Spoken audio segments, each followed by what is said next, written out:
Assalamualaikum warahmatullahi wabarakatuh. Perkenalkan, nama saya Alam Sarke, NIM 120207163539, Fakultas Syariah dan Hukum, jurusan Ilmu Hukum, Universitas UIN Suska Riau, mata kuliah Hukum Laut.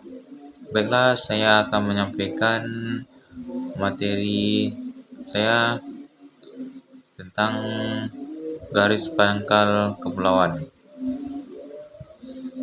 Indonesia dalam hal ini menggunakan garis pangkal kepulauan sebagaimana di dalam UNCLOS tahun 1982 dikenal dua jenis negara, yaitu negara pantai coastal state dan negara kepulauan archipelagic state.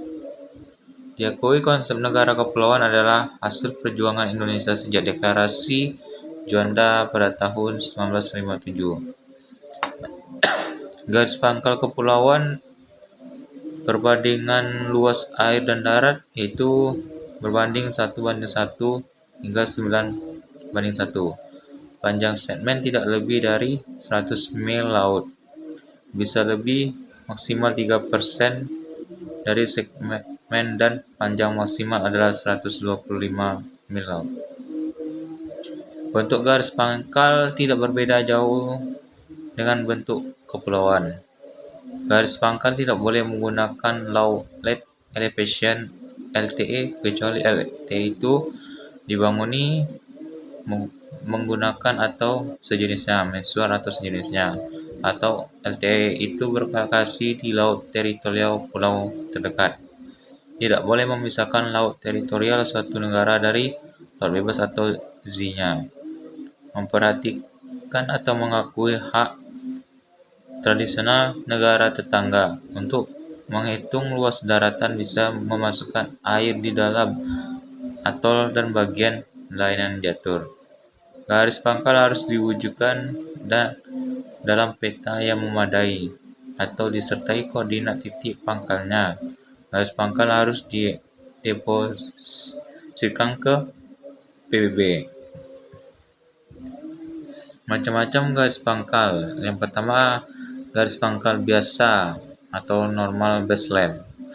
Garis air terendah sepanjang pantai pada waktu air sedang surut, yang mengikuti liku morfologi pantai pada mulut sungai Teluk yang lebar mulutnya tidak lebih dari 24 mil, dan pelabuhan garis air terendah tersebut dapat ditarik sebagai satu garis lurus. Garis pantai lurus atau straight baseline. Garis adalah garis air terendah yang menghubungkan titik pangkal berupa titik terluar dari pantai gugusan pulau di depannya. Yang ketiga, garis pangkal penutup atau closing line adalah dalam konteks garis pangkal kepulauan diperlukan dengan menggunakan garis penutup yang dibedakan ke dalam garis penutup teluk, garis penutup muara sungai, terusan, dan kuala, dan garis penutup pada pelabuhan. Yang keempat, garis pangkal lurus kepulauan atau artistic baseline, garis terendah yang menghubungkan titik terluar pada pulau karang garing yang keluar dari wilayah negara tersebut. Apa itu garis pangkal? Menurut UNCLOS tahun 1982, suatu garis awal yang menghubungkan titik terluar yang diukur pada kedudukan garis air terendah atau low water line, di mana batas-batas ke arah laut seperti laut teritorial dan wilayah yurisdiksi laut lainnya, atau yang dinamakan dengan zona tambahan, landasan kontinen, dan landasan zona ekonomi eksklusif. Diukur dengan demikian, garis pangkal merupakan acuan dalam penarikan batas terluar dari wilayah-wilayah perairan tersebut.